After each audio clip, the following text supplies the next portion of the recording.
Beneath the vast expanse of the Pacific night during World War II, Japanese pilots once believed themselves cloaked in perfect invisibility. Darkness was their ally, a shield for silent approaches, sudden raids, and unseen escapes. Under the cover of night, bombers and fighters prowled across the oceanic void, confident that the Americans below were blind to their movements. For years, the night sky seemed to belong to Japan alone. But that illusion shattered when a new kind of enemy appeared, one that could see through the darkness. Pilots spoke of a ghostly presence, unseen, unheard, yet fatally precise. Aircraft vanished into the night, struck down by opponents they never glimpsed. Fear spread through the ranks as the once trusted darkness turned traitor. This transformation was not the result of supernatural power, but of revolutionary technology, the miniaturized airborne radar. The SCR-720 radar, fitted to the American P-61 Black Widow night fighter, became the first true hunter of the night. It detected and tracked enemy planes in total darkness, guiding U.S. pilots to their targets with unprecedented accuracy. For the Japanese Air Force, this was more than a tactical setback. It was a psychological collapse.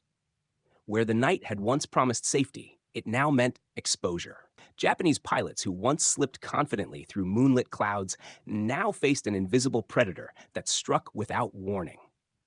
The balance of power shifted not through sheer numbers, but through vision, through the ability to illuminate the unseen.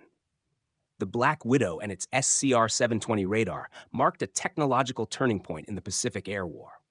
In a single leap, American innovation had neutralized Japan's most dependable strategy and transformed the battlefield itself. The Pacific Night, once an ally of stealth and surprise, became a silent witness to its own betrayal, a reminder that in modern war, darkness offers no refuge from the eye of technology. In the early years of aerial warfare, darkness was more than an environmental condition. It was a weapon. The night sky served as a natural shield, concealing aircraft from the eyes of defenders and rendering most air defense systems nearly useless. Anti-aircraft gunners, whose accuracy depended on visual confirmation, could do little more than fire blindly into the void. Searchlights swept the heavens in vain arcs, tracing empty skies as bombers slipped silently overhead. For interceptor pilots, the challenge was even greater. In an age before advanced radar guidance, they relied on chance encounters, illuminated only by the brief, ghostly flare of tracer rounds or the glare of ground-based spotlights. Combat at night was a contest of intuition and luck, not of precision or control. The darkness favored those who could exploit uncertainty, and Japan's pilots, early in the Pacific War, mastered that advantage. Night operations opened new strategic possibilities.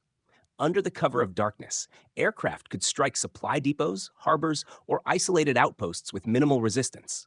These so-called nuisance raids harassed enemy forces, disrupted logistics, and sapped morale without requiring large-scale offensives. Entire squadrons could relocate, refuel, and regroup under the night's protection, invisible to reconnaissance planes and naval observers. In short, the night offered more than concealment. It offered dominance. It nullified the enemy's eyes, crippled their defenses, and gave the attacker freedom of movement across vast, undefended spaces. For a time, darkness itself was a strategic ally, an equalizer against superior numbers and technology. It was an age when invisibility was power, until technology learned to see through the night. For Japanese pilots in the Pacific War, the night was not merely a tactical choice. It was a creed. They trusted their own mastery of flight and the immensity of nature itself to protect them. Skimming just above the ocean's surface or threading silently through the shadows of island jungles, they believed skill and stealth could outwit any machine. In an era when radar coverage was sparse and primitive, such tactics were not only effective, but also deeply symbolic of Japan's aviation philosophy: courage, precision, and faith in the pilot's instincts over technological reliance. Psychologically, darkness became a sanctuary. Once the sun dipped below the horizon, many pilots felt a sense of invulnerability, as though night itself had sworn allegiance to them. The vast Pacific, with its endless black waters and uncharted islands, seemed to swallow all traces of their passage. In their minds, to fly at night was to become untouchable, a phantom among stars. This mindset, however, carried an illusion of permanence. The conviction that darkness guaranteed invisibility bred overconfidence and complacency. It was a psychological armor forged from earlier success, but one that would soon crack under the weight of technological evolution. When American radar equipped aircraft began to pierce that sacred darkness, the shock was profound. What had once been a shield became a trap, and the night that once comforted Japanese pilots turned against them, exposing the limits of human skill in the face of scientific innovation. The Second World War forced the Allies to confront a new and terrifying dimension of warfare: the night. As German bombers rained destruction over London and Coventry during the Blitz, entire cities learned that darkness offered no mercy. The blacked out skies became the stage for a grim spectacle in which defenders were nearly blind, their anti-aircraft guns firing more in desperation than precision. Civilian morale faltered as the glow of burning neighborhoods illuminated the failure of existing defenses. Across the globe, in the Pacific, the pattern repeated. Japanese bombers exploited the same darkness that had shielded the Luftwaffe, striking Allied bases, ships, and airfields with near impunity. The Allies' formidable daytime fighter fleets, designed for dogfights under the sun, proved useless once the world went dark. Pilots trained for visual combat could neither see their opponents nor find them. Attempts to intercept night raiders devolved into chaos, guided only by searchlights and guesswork. The lesson was unmistakable. Technological superiority during daylight meant little when the enemy struck after dusk. Night had become a strategic frontier the Allies could no longer ignore. What had begun as an inconvenience quickly evolved into an existential threat, a blind spot that invited disaster.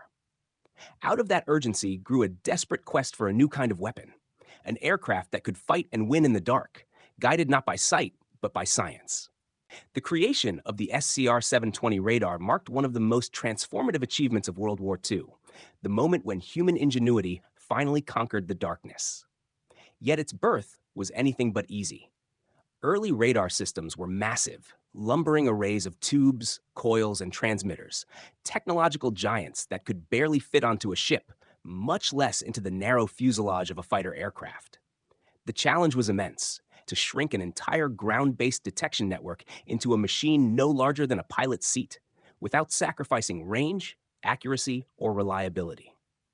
This audacious task fell to a team of scientists at the Massachusetts Institute of Technology's Radiation Laboratory who would turn theory into salvation. Their breakthrough came in the form of the cavity magnetron, a revolutionary device capable of generating powerful microwave signals with unprecedented efficiency. Combined with advancements in vacuum tubes, amplifiers, and precision circuits, it allowed radar to evolve from an industrial instrument into a compact airborne weapon of detection. The result was the SCR-720, the world's first truly effective airborne interception radar. Mounted on American night fighters such as the P-61 Black Widow, it could scan a wide arc ahead of the aircraft, detecting enemy planes several miles away, even in total darkness or dense cloud.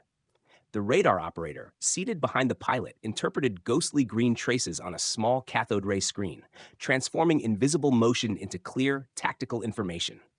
For the first time, a pilot could see without light, guided not by instinct or moonlight, but by electromagnetic vision.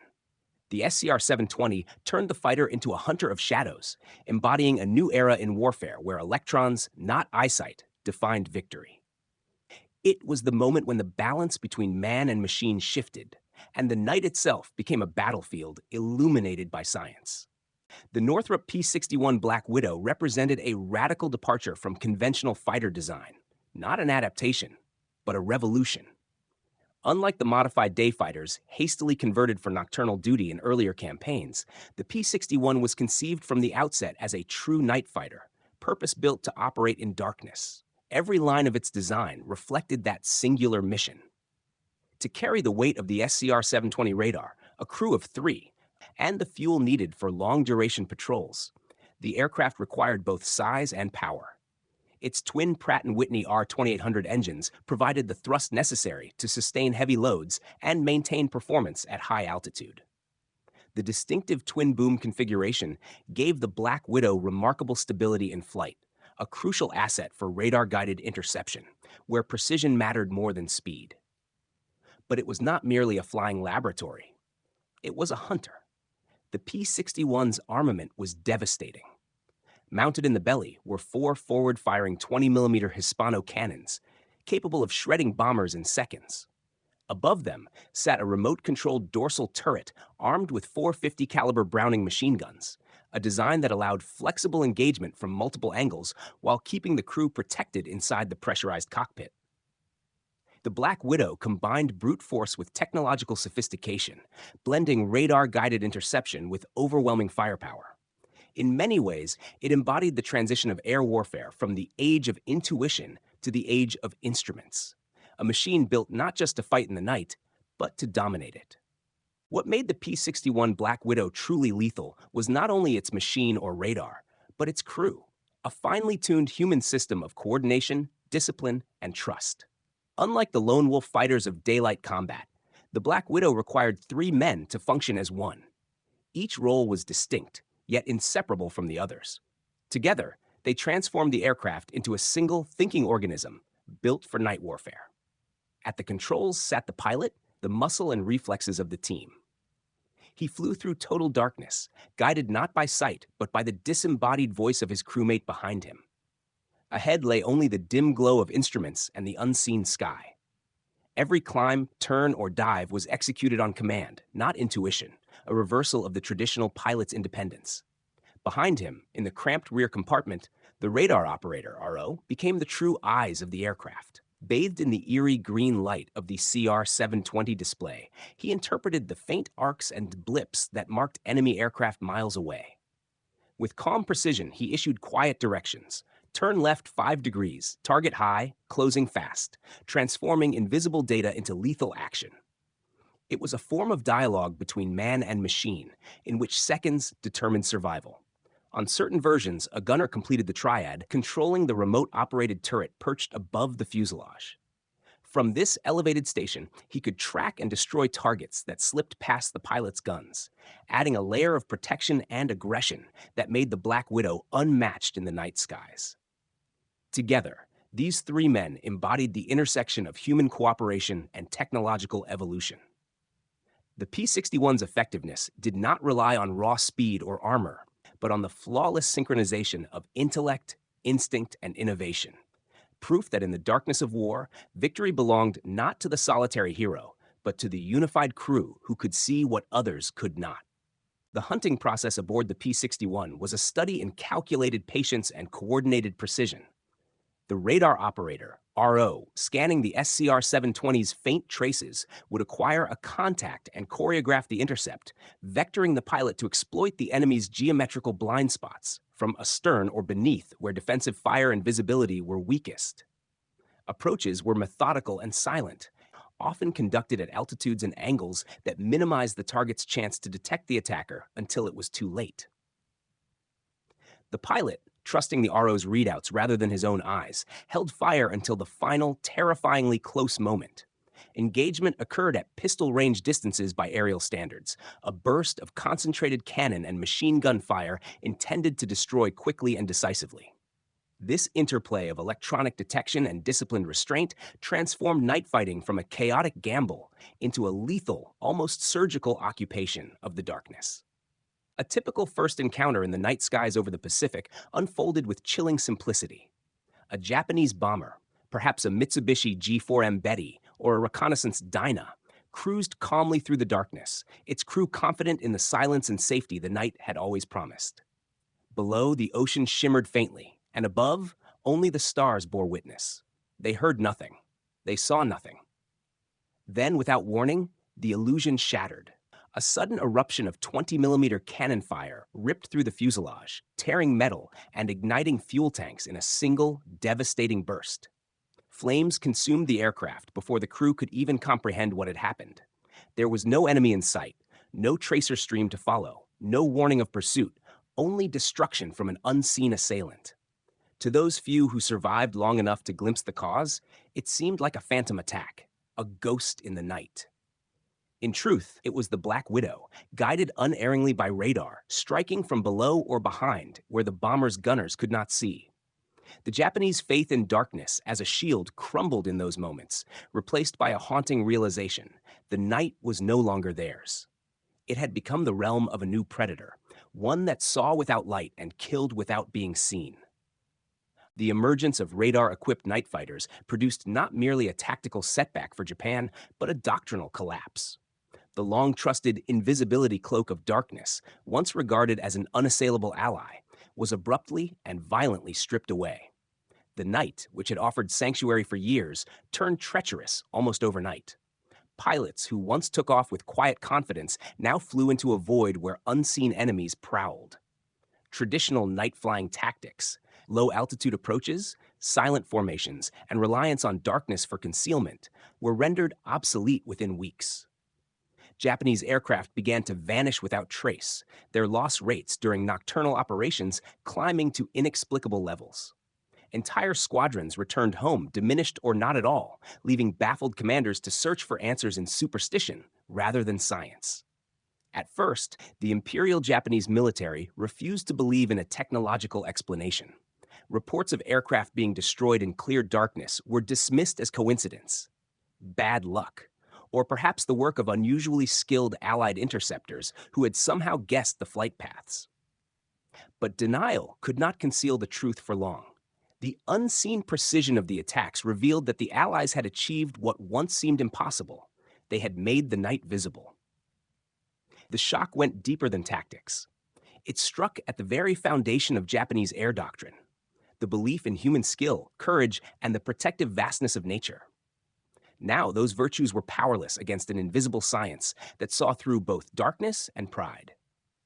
The psychological impact of the new radar war was as devastating as its tactical consequences. Within weeks, a sense of unease spread through Japanese air units, a slow, creeping dread born from rumors of aircraft disappearing without a trace. Survivors spoke of flashes in the night sky, of comrades consumed by invisible fire, of battles fought against an enemy that no one ever saw. It was as if the Allies had summoned a phantom into the darkness, a ghost that stalked the Pacific skies.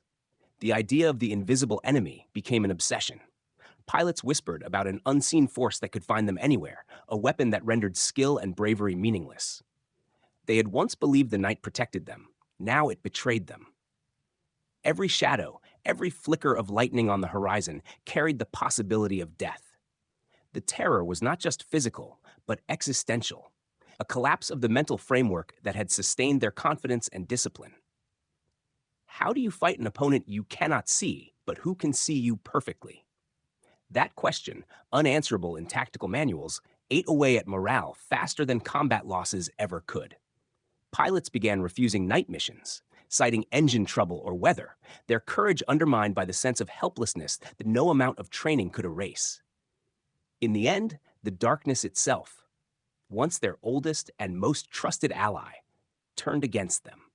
What had once been a realm of freedom and stealth became a domain of silent death, illuminated not by moonlight, but by the unseen eyes of radar.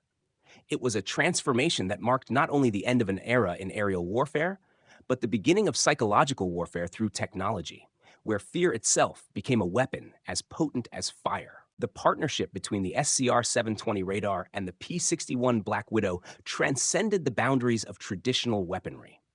It was not merely a triumph of engineering, it was a psychological revolution. Together, they combined technological precision with psychological dominance, creating a machine that could both destroy the enemy and unravel his confidence. In the black skies of the Pacific, the Black Widow was more than an aircraft. It was a symbol of a new kind of warfare, one where fear, confusion, and helplessness became as lethal as bullets and bombs. This fusion of radar and airframe brought a swift and decisive end to Japan's nocturnal advantage. What had once been their realm of safety and stealth was now a killing ground.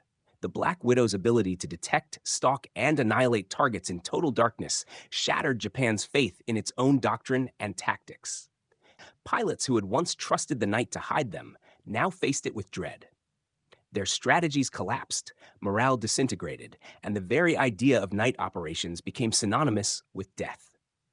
Yet the deeper significance of this transformation lay beyond the Pacific War.